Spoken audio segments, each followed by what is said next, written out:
Oke teman-teman semua, jumpa lagi dengan saya Willy Luksa di BBO, Bincang Business Owner. Selamat pagi, selamat siang, selamat sore, selamat malam. Episode kali ini, narasumber saya ini berjumpa tidak secara fisik ya Pak, kita berjumpa secara virtual. Beliau tidak di Indonesia, beliau ada nan jauh di sana gitu ya. Saya persilahkan Pak Eka, silakan Pak untuk memperkenalkan diri dulu, mungkin sekilas aja dulu. Ya, terima kasih kawan-kawan semua, kawan BBO di mana aja bisa gabung. Sebuah kesempatan yang asik banget nih buat aku untuk bisa ketemu lagi sama Bang Welly, karena kami itu awalnya emang lewat komunikasi lewat WhatsApp. Waktu itu Bang Welly lagi berencana mau jalan-jalan ke Belanda. Terus akhirnya itu karena saya ada bisnis travel, spesialis Belanda dan negara-negara di sekeliling, akhirnya ketemu ya. Iya, dan Pak. Itu bisnis yang udah digeluti udah cukup lama. Aku tinggal di Belanda itu udah 35 tahun ya. Wih, 2021 itu. 5 tahun. Ya Pak, Bapak belum, ya. Mungkin saya belum memperkenalkan loh Pak, namanya siapa. Terus saya belum bicara loh Pak. Saya kasih Bapak kesempatan untuk bicara itu Pak nanti Pak. Oh ya? Iya, boleh. belum. Jadi saya boleh menyebutkan nama sekarang atau gimana? Boleh Pak, boleh. Ya, nama saya Eka Tanjung. Saya tinggal di Belanda, tepatnya di kota Almere. Almere itu kurang lebih 20 km dari kota Amsterdam, ibu kotanya Belanda. Iya. Jadi kalau naik kendaraan itu kurang lebih ya bangsanya 20 menit lah. Nah, situ tinggal di Belanda sudah 35 tahun, saya menikah dan dikaruniai 2 anak,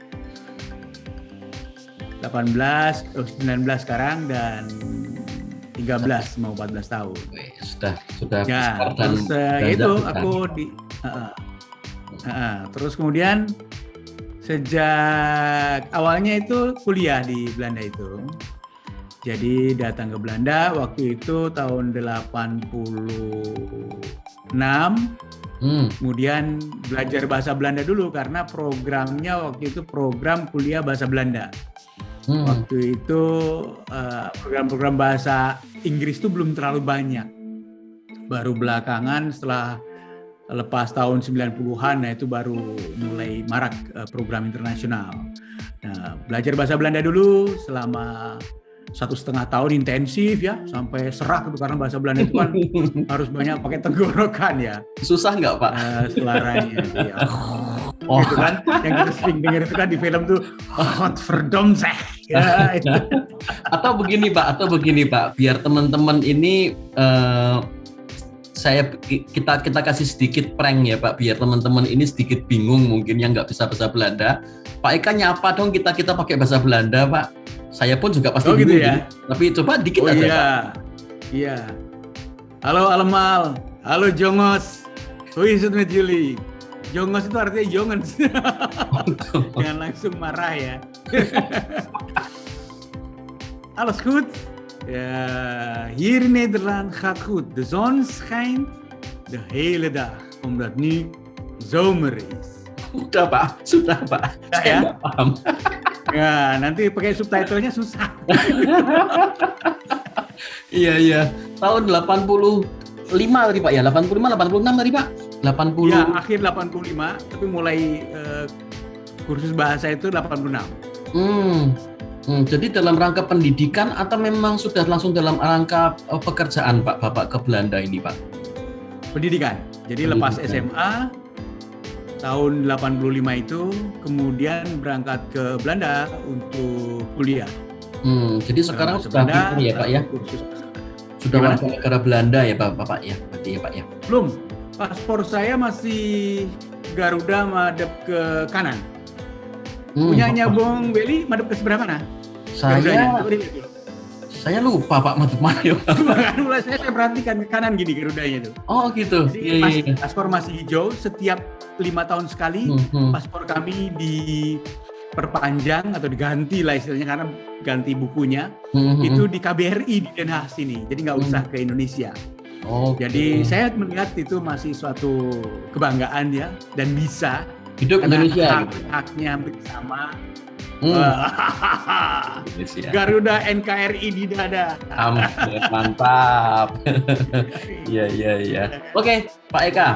Ini kali ini di BBO ini kan seperti singkatannya adalah Bincang Business Owner gitu ya Pak. Jadi mungkin yang nanti akan saya banyak tanyakan ini adalah berkaitan dengan bisnis yang Bapak kerjakan.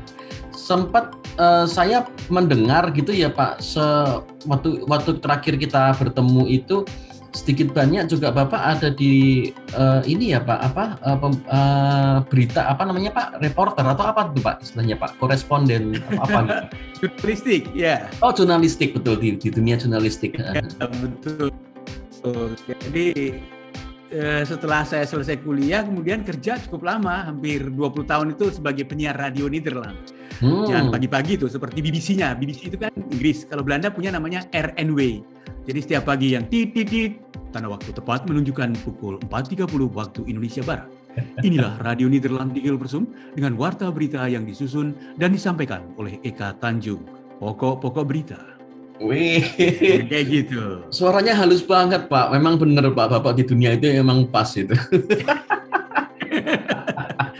Terus itu baca warta berita, liputan, kemudian punya acara sendiri, acara musik, olahraga dan lain sebagainya. Saya senang sekali karena bisa memberi informasi untuk kawan-kawan di Indonesia. Mungkin yang kenal Radio Nederland itu sampai dengan tahun 2012. Betul. Oke. Iya. Itu full day job Bapak ya, Bapak belum sampai ke ranah travel ya Pak. Ya. Walaupun itu nanti ada latar belakangnya juga. Saya sudah punya sambil kerja itu kontrak 38 jam seminggu, kemudian istilahnya begitu ya, jadi 5 hari kerja lah. Terus udah gitu saya juga ada kerja sampingan untuk ngisi suara juga untuk beberapa televisi dan juga untuk promo.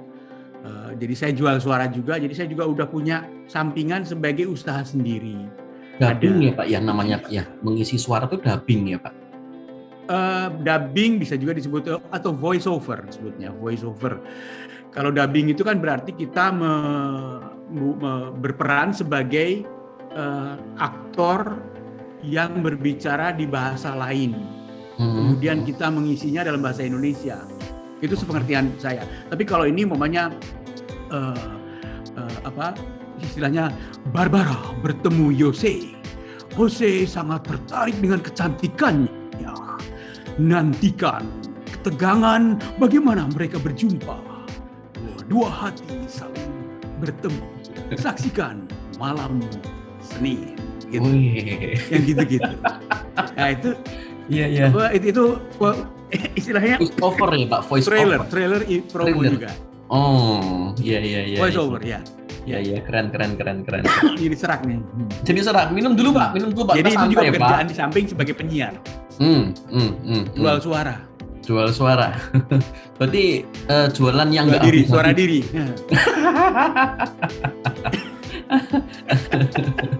Ya tapi nggak habis-habis Pak, jual suara tuh nggak habis-habis Pak, modalnya ada terus ya Pak ya, karena suaranya ada terus. Iya, selama kita nggak sedang sakit, nggak serak atau apa gitu ya. Ya Pak, next Pak. Jadi 2012 Bapak baru memasuki dunia tour and travel, betul ya Pak ya? Dunia tour and travel itu setahun atau 1,5 tahun kemudian. Tahun 2012 intinya pemerintah dan Yayasan Radio Nederland itu memutuskan untuk berhenti siaran karena bukan hanya bahasa Indonesia, bahasa Spanyol, bahasa Inggris, bahasa Belanda juga, karena sudah relevansi daripada radio internasional. Yang didengar siapa sih pada tahun 2010 orang masih mendengarkan radio lewat short wave, gelombang pendek, kan udah nggak ada lagi, kecuali Die Harders itu ada juga sih pendengar setia yang wah pagi-pagi pukul gitu supaya mendengarkan siaran itu udah nggak didengar lagi. Akhirnya kesimpulannya sudah berhenti aja siaran. Akhirnya semuanya dikasih training untuk pekerjaan baru atau keahlian baru atau usaha baru begitu. Nah, akhirnya setelah mengikuti training, saya berkesimpulan bahwa di Belanda ini saya nggak mungkin lagi melanjutkan sebagai jurnalis atau jurnalis ya kadang-kadang juga untuk memberikan kontribusi untuk beberapa radio stasiun Indonesia, televisi Indonesia juga, membantu kawan-kawan, tapi itu kan bukan pemasukan yang rutin sehingga itu hanya hobi aja. Akhirnya setelah training itu mikir-mikir apa yang bisa aku lakukan. Sempat juga terjun di bidang sepak bola, pendidikan sepak bola untuk kawan-kawan yang dari Indonesia. Iya. Saya banyak juga minatnya karena saya baru ingat Pak Eka ini penggemar sepak bola nih. Iya. Terutama pemain-pemain keturunan Indonesia yang di Belanda. Jadi mengikuti Stefano Lillipali, Ezra Walian, terus siapa lagi, Diego Michels dan sebagainya, Michiel itu, Irfan Bahdim. Yang pertama kali bikin video Irfan Bahdim itu saya. Jadi yang memperkenalkan dengan publik Indonesia Irfan Bahdim itu sebenarnya saya. Terus akhirnya tapi itu sepertinya juga musiman karena hanya beberapa anak Indonesia saja yang bisa di sini dan itu izin tinggalnya sulit. Karena Uni Eropa tidak begitu saja mengizinkan anak-anak belasan tahun, 13, 14, 15 tahun untuk stay di Belanda tanpa ada orang tua karena perkembangan mental anak nanti akan terganggu. Walaupun anaknya senang sekali untuk di sini, saya bisa kasih waktu itu hanya setahun begitu. Tapi itu pun ternyata bukan sesuatu yang bisa berkelanjutan. Akhirnya tibalah pariwisata itu pada tahun 2014, benar. 2014, ya. Resminya. Iya. Pak, by the way. Pak, di sana masih terang ya Pak? Kalau ini untuk teman-teman ketahui ini sekarang ketika take recording ini jam 8:16 waktu Indonesia bagian Barat. Di tempat Bapak di Almere itu jam berapa Pak sekarang Pak? Ini pukul 15:16, jadi pukul 3 sore. Masih seperempat lah istilahnya. Saya masih matahari bersinar cerah. Iya, masih sedikit melihat ada cahaya di belakang Bapak itu kayaknya kok masih siang, masih sore gitu. Iya, betul. Iya Pak, saya lanjutkan Pak. Waktunya 5 jam. 5 jam ya, 5 jam. Jadi sekarang masih sore. Saya lanjutkan Pak. Ketika Bapak memulai di 2014 bisnis pariwisata, tadi teman-teman juga Bapak sempat cerita gitu ya Pak ya tentang bagaimana Belanda secara singkat gitu ya tidak memperbolehkan untuk anak-anak bisa begini. Artinya regulasinya itu sudah pakemnya itu sudah jelas gitu. Nah, 2014 Bapak memulai bisnis pariwisata. Seberapa sulit Pak untuk mendapatkan lisensinya atau apa ya istilahnya itu approval-nya untuk sehingga Bapak bisa bekerja di pariwisata? Iya, di Belanda juga aturannya itu jelas untuk bisnis-bisnis yang kita akan jalani ya. Seperti kalau kita buka restoran atau usaha yang lainnya, seperti saya jurnalistik yang pertama. Kemudian karena saya sebelumnya sudah punya izin untuk membimbing anak-anak dalam kaitannya dengan sepak bola, itu kan berarti udah transportasi, akomodasi, kemudian aktivitas, itu memindahkan menjadi pariwisata itu buat saya pakemnya sudah tidak sulit lagi. Memang saya udah punya izin udah lama. Jadi tinggal menambahkan bahwa aktivitas saya juga adalah membimbing untuk tur warga negara terutama Indonesia dan Malaysia. Memang spesifik seperti itu. Sehingga ada syarat-syaratnya.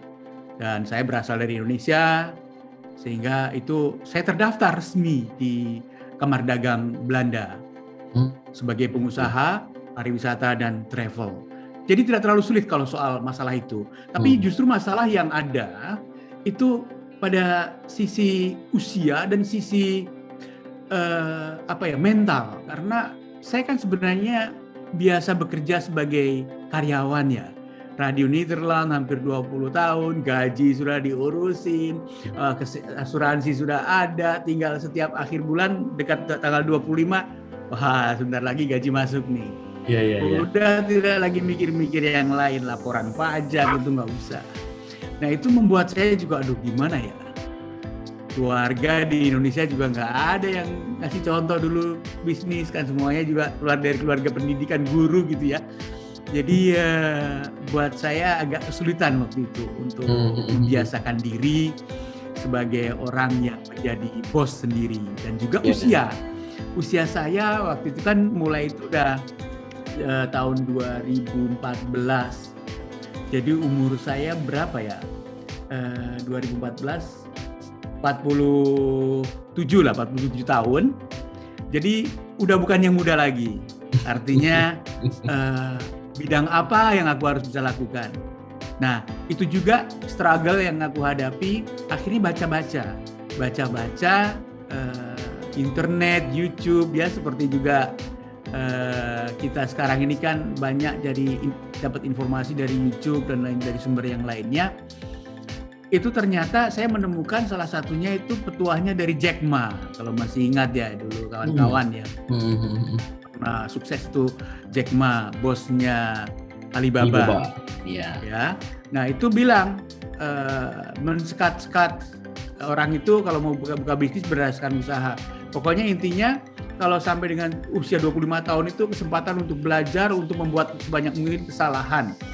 Tapi 25 sampai 30 tahun itu sudah harus serius untuk mendalami sesuatu, tapi usahakan untuk bisa bisnis sendiri. Nah, di atas 35 kata dia, kamu jangan lagi belajar hal yang baru karena nggak mungkin, otak kamu tidak memadai dan juga lawan kamu sudah banyak yang lebih cepat gitu.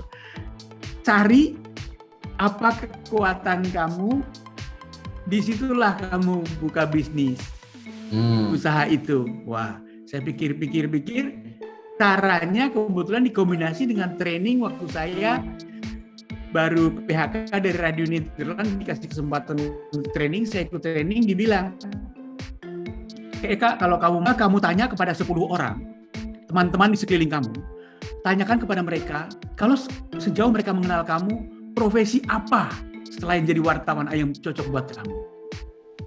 Terpisah ditanyanya itu. Dari pertanyaan-pertanyaan itu, kuesioner itu, muncul sesuatu yang, oh, kamu itu orangnya ramah, sumringah, bahagia, jasa jelas, servis jasa, entertain bisa. Terus kemudian, apa ya, maksud saya udah tua begini gitu kan. Terus akhirnya ada yang bilang, pariwisata cocok buat kamu, itu bisnis yang tidak pernah mati waktu itu ya. Karena sedang mati. Mati suri. Tapi waktu itu pariwisata lah bisnis yang nggak ada matinya istilahnya.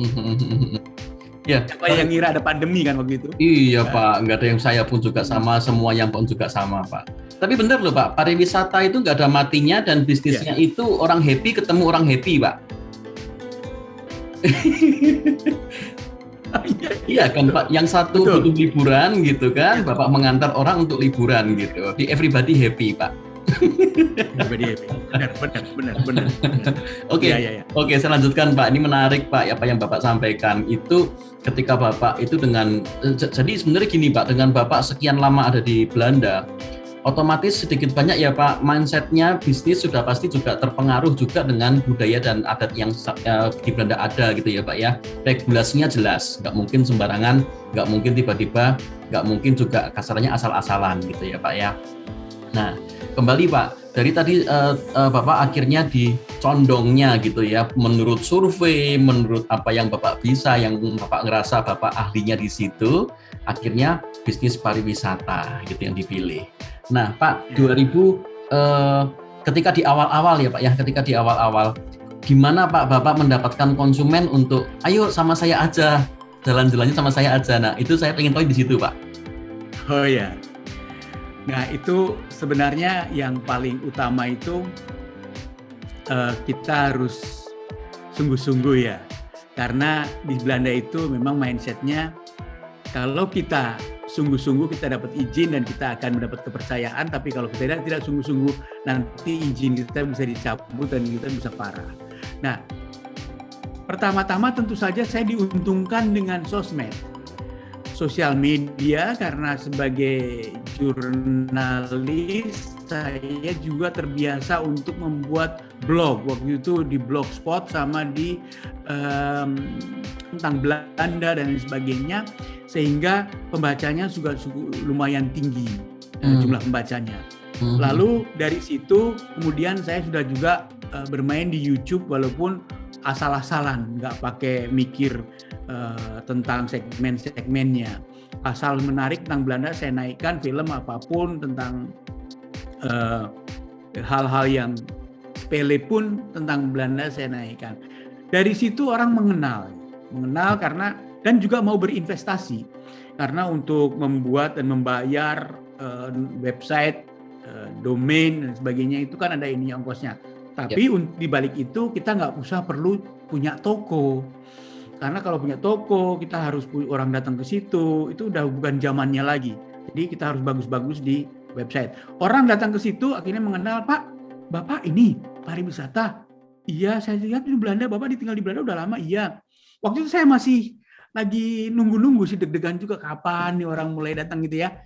Nah, begitu yang pertama memang jodoh ya. Itu ada beberapa, Pak Ari sama Pak Adi kebetulan. Itu keluarga itu, Pak Adi itu dari orang Indonesia sekeluarga dari Malaysia, Kuala Lumpur, kemudian satu lagi Pak Ari itu dari Jakarta. Itu mereka tuh seperti begitu ingin sekali saya antar, padahal saya masih ragu-ragu minta keliling Eropa. Enggak, sama Pak Eka aja gini. Nah, oke, baik kalau begitu. Akhirnya dengan perlahan-lahan, dengan beberapa kesalahan biasanya kan gitu, nyari tempat itu nggak selalu langsung ketemu kalau pertama kali kan. Tapi tamu ini bisa mengerti dan mereka juga senang karena bukan hanya menilai tadi itu, menilai cepat sampainya atau enggak, tapi bagaimana kita menyampaikannya. Bagi bahwa orang itu tulus, kita akan mencari, kita yang baru pertama kali ke tempat ini, ke tempat yang lain sudah pernah, tapi beberapa tempat belum. Mereka dengan itu menerima, tidak marah atau bagaimana. Bahkan setelah pergi itu, setelah pulang mereka, saya tentu saja buat cerita juga di vlog, di blog. Mereka cerita sama teman-temannya. Itu pun akhirnya dari mulut ke mulut, Bang Welly. Dari mulut ke mulut, akhirnya datang lagi yang lain, Pak Eka dengan Pak Eka gini. Jadi seperti sudah merupakan sebuah panggilan. Konsumen puas, dia pasti cerita ke teman-temannya, ke saudaranya, gitu ya Pak ya. Jadi pertamanya harus konsumen puas dulu Pak, kan gitu Pak. Gitu dia. Tapi satu hal, tadi Bapak di depan di awal menyampaikan bahwa saya ketemu Bapak pun ketika waktu itu saya sedang ke Belanda gitu ya Pak ya. Pak, nanti perlu diceritakan sedikit Pak tentang satu desa yang saya dan Bapak favoritkan. Pak Giethoorn ya Pak ya? Ya, itu luar biasa. Nanti Bapak yang cerita aja supaya apa? Supaya teman-teman yang mendengar kalau ada kesempatan nanti berkunjung ke Eropa, ini jangan lupa juga Pak, nanti disebutkan juga akun Bapak apa. Nanti saya juga berikan di deskripsi juga supaya kalau ke Belanda atau ke Eropa yang dituju untuk mengantar Pak Eka gitu. Serbalanda namanya ya Pak ya? Serbalanda. Oke. Orang ada yang bilang katanya, wah ini Pak Eka ini pasti ini Serbolondoi. Pak, by the way, Bapak bisa berbahasa Jawa, memang ada itunya yang Jawa Pak ya? Dari Jawa Tengah atau mana Pak? Ya, ibu saya itu dari Sragen, dari Gunung Kemukus, Berlawang namanya. Kayaknya Serbalondo gitu ya. Jadi makanya dengan kasih. Pak, oke Pak, lanjut. Ini agak sedikit mungkin nggak cuma buat Bapak ya, buat sebagian besar kita pun juga pasti mengalaminya, di mana bisnis yang melewati tahun 2020 itu adalah momen-momen beratnya ya Pak ya. Di 2020 bahkan sampai dengan sekarang 2021 pun masih kita alamin ini Pak, masalah pandemi COVID-19 ini. Pak, by the way Pak, di Belanda itu secara singkat ya Pak ya, bagaimana sih Pak kondisinya per sekarang begitu terhadap pandemi ini? Keluar masih pakai masker atau gimana sih Pak kalau sekarang? Ya, gini, kalau di Belanda itu di awal-awalnya memang sesuatu yang mengejutkan ya, orang nggak tahu apa yang sebenarnya terjadi, ada spekulasi-spekulasi, ada yang bilang ini konspirasi, tapi pemerintah terus mengatakan bahwa ini memang apapun itu, tapi yang jelas kita harus serius dan harus mengikuti aturan. Bedanya memang kalau Belanda itu masyarakatnya sebagian besar taat aturan. Per sekarang sih sudah aman, artinya orang sudah bebas bepergian. 90% orang sudah vaksin. Bahkan vaksinasi kalau kita mau tes PCR, mau pergi liburan selama bulan Juli Agustus itu tesnya gratis. Karena sekarang itu kalau dulu kan Schengen itu satu aturan. Sekarang itu setiap negara punya aturan masing-masing sehubungan dengan corona ini, pandemi ini. Jadi ke Belgia pun kita harus pertimbangkan bagaimana apa syaratnya. Oh berarti harus vaksin dua-duanya. Kemudian 2 kali vaksin lah istilahnya. Kemudian minimal setelah vaksin selesai kedua harus 14 hari, 2 minggu. Kemudian kalau belum vaksin berarti harus PCR dulu, tes, kemudian nanti dibuktikan. Itu kami alami sendiri. Tapi selain itu gerakan kita, kami di Belanda itu tidak merasa dikekang sebenarnya. Tidak merasa dikekang, ada sedikit keleluasaan lah untuk bergerak, jadi jalan-jalan, nggak usah pakai masker. Sempat waktu itu ke toko harus pakai masker, berlaku kurang lebih 1 bulan lah. Tapi setelah itu karena selalu pemerintah mengajak nih, karena penurunan jumlah penularannya, maka kalian mendapat keleluasaan. Karena penularannya meningkat, sekarang perketat lagi aturan. Sekarang ini penularannya berapa ya? Ratusan aja kok orang yang dirawat di rumah sakit, 400 apa ya? Jadi dari sudah jumlah mulai bisa, Pak ya, sudah mulai bisa dikendalikan gitu ya Pak ya, kurang lebihnya. Mudah-mudahan juga seperti itu seterusnya lebih baik. Ya. Mungkin kalau pertanyaan mengenai itu pariwisata ya, sedikit tentang kaitannya dengan pandemi. Ya. Untuk saat ini tanggal 11 Agustus atau pertengahan Agustus itu turis masih belum bisa ke Belanda. Masih belum dari Indonesia. Masih belum bisa. Kecuali saya sudah beberapa kali antarjemput kawan-kawan yang ke Belanda karena kuliah. Atau nenek yang mengunjungi cucunya. Jadi untuk dia urusan sekolah, jadi untuk izin visit atau family visit itu bisa. Oke. Dan turis itu belum bisa. Ya. Kemungkinan barangkali bisa dalam waktu dekat. Itu dimulai dengan orang yang sudah punya multi entry, yang udah dapat visanya tuh Schengen pokoknya 5 tahun, tapi dengan kunjungan maksimal 90 hari itu loh. Itu ada multi entries, bisa multi entries. Iya. Tapi kalau permintaan belum dibuka saat ini. Begitu. Oke. Tadi by the way Pak, sempat mendengar sebentar tadi Pak, Bapak juga tadi bicara Belgia. Jadi bukan cuma Belanda yang Bapak bisa handle ya Pak ya. Let's say kita bicara sebelum corona atau nantinya setelah corona ini usai gitu Pak. Ya. Bukan cuma Belanda tadi Pak ya. Belanda, Belgia, Luxembourg, Jerman, Prancis, Swiss, Italia, Milan, Austria bisa. Wih. Iya. Berarti Bapak paham sekali spot-spot yang bisa dikunjungin gitu ya Pak ya. Iya. Yang mana yang memang terkenal gitu ya Pak ya. Terkenal. Tapi by the way tadi saya sempat sampaikan di tengah-tengah Pak, Giethoorn Pak. Ayo Pak, saya nggak sabar bicara tentang itu. Karena kan gini Pak, nggak setiap tour tour guide itu menawarkan Giethoorn nih Pak, betul ya Pak ya? Betul. Karena Bapak yang cerita deh, Bapak yang cerita kenapa begitunya dan apa yang ada di Giethoorn, Pak. Karena itu bagus sekali, itu keren sekali.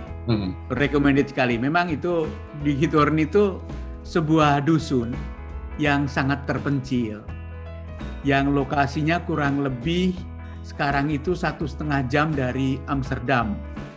Jadi kurang lebih 150 km dari Amsterdam, dan itu begitu indah karena di tempat itu ada sejarahnya.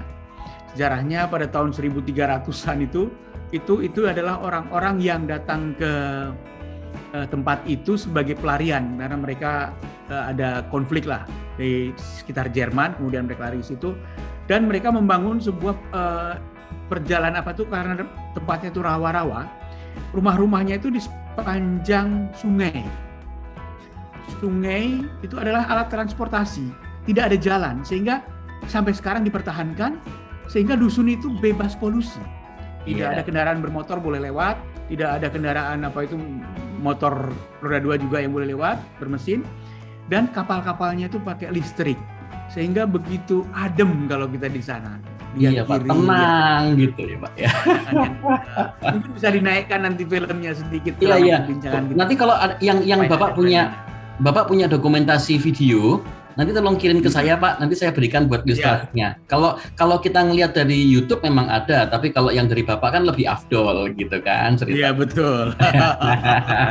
Iya jadi betul. Dan itu kawan harus ke sana karena di luar ekspektasi kita tentang Belanda selama ini. Kalau kita dengar Belanda kan pikirannya wah gedung-gedung bersejarah, Amsterdam yang megah, dibangun di kanal-kanal, kemudian kemajuan modern gitu. Sementara kita masuk ke tempat itu, ke kampung Giethoorn itu seperti kita di dunia lain. Tenang sekali gitu ya Pak ya. Tenang sekali, pengennya berlama-lama di situ. 2 kali Pak saya ke situ Pak. Saya nggak tahu kalau Pak Eka sudah berapa kali, berpuluh-puluh kali mungkin ya Pak ya sebenarnya Pak ya.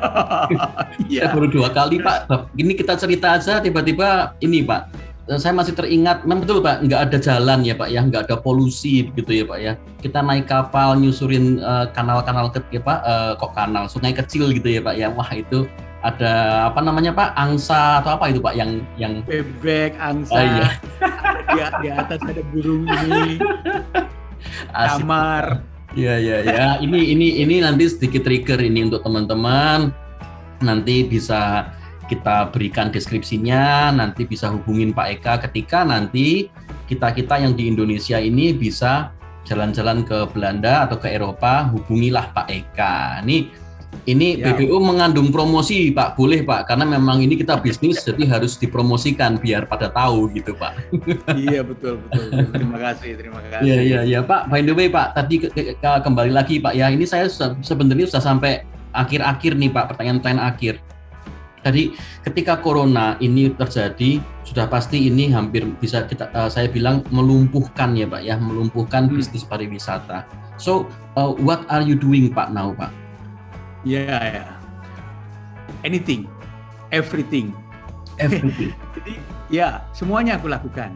Kalau umpamanya kan mobil ada, kendaraan ada, padahal transportasi untuk orang. Saya cari celahnya bagaimana? Apakah ada untuk transportasi sebagai taksi, jemput dari bandara, kemudian ke lokasi, dari lokasi ke bandara, kawan yang mau pindahan. Jadi itu kami tawarkan. Juga lewat media sosial, lewat blog dan sebagainya. Nah, selain itu juga peluang-peluang yang lain aku kerjakan. Ada umpamanya kebutuhan akan tempe itu ternyata besar. Kemudian saya cari siapa sih supplier tempe dan tempe terbaik di mana. Kemudian tanya kawan-kawan, kamu butuh berapa? Kawan di Belgia, kawan di Prancis gitu ya. Oh, saya butuh sekian 40, saya butuh sekian. Oke, tanggal sekian kita bawa 1.000 tempe dari Belanda. Itu hanya untuk ini aja supaya mobil tetap beroperasi dan operasionalnya kita bisa tutup gitu. Banyak hal-hal yang bisa kita lakukan berkaitan dengan itu dan juga untuk mengatur strategi. Kalau untuk hidup tentu saja itu tidak bisa menutup, tapi sebagai pengusaha tentu saja kita menyiapkan juga buffer untuk keperluan sesuatu yang tidak kita duga, walaupun ini sangat tidak kita duga, durasinya juga tidak kita duga, tapi oke lah, Iya, terlalu lama. Kami maksimalkan waktu itu 1 tahun, tapi baik itu kita ya tetap harus beradaptasi dengan situasi. Bahkan nanti tuh ada ide-ide baru, memikirkan ide-ide baru untuk membuat tipe baru pariwisata. Mungkin karena nanti orang itu mulai merasa aman jika bepergian dengan satu keluarga yang satu atap, mungkin nanti itu barangkali akan wisata camper atau camping. Jadi bawa camper itu mobil besar yang yang ada kamarnya, ada dapurnya dan sebagainya. Nanti ada tempat-tempat khusus di Eropa untuk ditaruh di situ. Nanti ada listriknya, ada airnya, ada saniternya, ada ini bisa di situ satu keluarga berangkat. Jadi nanti itu akan seperti bubble ini. Itu sedang kami pikirkan juga untuk kedepannya. Iya. Jadi ini Pak, ini hal baru, harus kita berinovasi, harus kita buka terhadap perkembangan ini. Iya. Ini keren sekali gimana? Pak. Jadi tipsnya, maksudnya karena pertanyaan selanjutnya tuh sebenarnya saya tuh mau bertanya tips apa yang Bapak bisa berikan, walaupun kita pun juga sama-sama menghadapi pandemi, tapi yang barusan Bapak sampaikan ini saya sudah langsung bisa mendapatkan kesimpulannya Pak. Jadi never stop thinking, never stop doing something ya Pak ya. Jadi kita selalu berbuat sesuatu. Betul. Ya Pak ya. Iya. Bahkan mungkin apa yang terjadi kalau kita hanya meratapi tidak akan menjadi sebuah solusi. Tapi kalau kita mencoba untuk mencari walaupun kondisinya seperti ini, tapi tetap berusaha, malah ketemu satu atau beberapa solusi-solusi baru yang mungkin ya Pak ya, akibat malah adanya pandemi ini gitu ya Pak. Yang tadi Bapak bilang camper itu ya Pak ya. Benar. Wah mantap. Ya, camper dan camping juga, karena memang itu bermula dari aturan-aturan yang di sini kan. Waktu itu bawa tamu nggak boleh lebih dari bawa orang di mobil nggak boleh lebih dari 2 orang, nggak boleh lebih dari 1 orang awalnya. Kemudian nggak boleh lagi 2 orang karena jarak juga harus 1,5 meter. Itu menjadi suatu aturan kedepannya kayaknya di mana-mana kalau kita berperjalanan 1,5 meter jarak, ngantri 1,5 meter dan sebagainya. Nah itu camper itu munculnya dari situ juga, atau camping bawa tenda bisa juga nanti di situ camping tenda. Jadi bukan lagi bergerombol rame-rame lagi. Itu untuk kawan-kawan di pariwisata juga sebuah tantangan kayaknya. Bagaimana model kedepannya? Oke, mantap. Mudah-mudahan semua terkendali ya Pak, bisa dijalankan dengan baik. Yang utamanya ketika yang utamanya adalah pariwisata, tour and travelnya tetap bisa berjalan, tapi dengan konsep baru ini tetap bisa memulai sesuatu yang baru dan mudah-mudahan berhasil gitu Pak. Iya. Jadi saya rasa seperti itu. Selama kita tetap positif ya, kita mencari sesuatu yang baru, kita akan menemukannya. Saya juga belajar dari kawan-kawan yang di Belanda itu yang sukses, orang-orang juara-juara Olimpiade yang baru lewat itu. Ternyata mereka tuh nggak pernah berhenti latihan selama 4 tahun. Penampilannya itu cuma mungkin pelari 100 meter tuh mungkin cuma 12 detik. Tapi latihannya 4 tahun. Iya Pak, betul. Endurance-nya harus terjaga. Terus. Iya. Iya Pak, ini keren sekali Pak. Ini tips bisnis yang tidak saya tanyakan, tapi ternyata Bapak sampaikan dengan sedemikian gamblangnya. Mudah-mudahan bermanfaat buat semua ini Pak. Pak, terakhir, ini pertanyaan terakhir untuk Bapak. Pak, kalau misalnya nih ceritanya gini Pak ya, bukan pertanyaan yang sulit Pak, mudah. Misalnya nih teman-teman ingin berkontak dengan Bapak, kira-kira bisa menghubunginya kemana? Ke mana aja? Ke WA, WhatsApp itu paling cepat. WhatsApp. Itu bisa disebutkan nomornya apa tidak? Atau nanti saya berikan nanti di deskripsi di bawah Pak. Saya kasih juga nanti di situ. WhatsApp paling mudah, atau serbalanda.com. Itu blognya ya Pak ya, websitenya ya Pak ya, serbalanda.com. Bapak, saya melihat juga ada YouTube juga ya Pak ya. Masih ya Pak? Masih nggak sih Pak YouTube Pak? Bapak sharing-sharing tentang masih.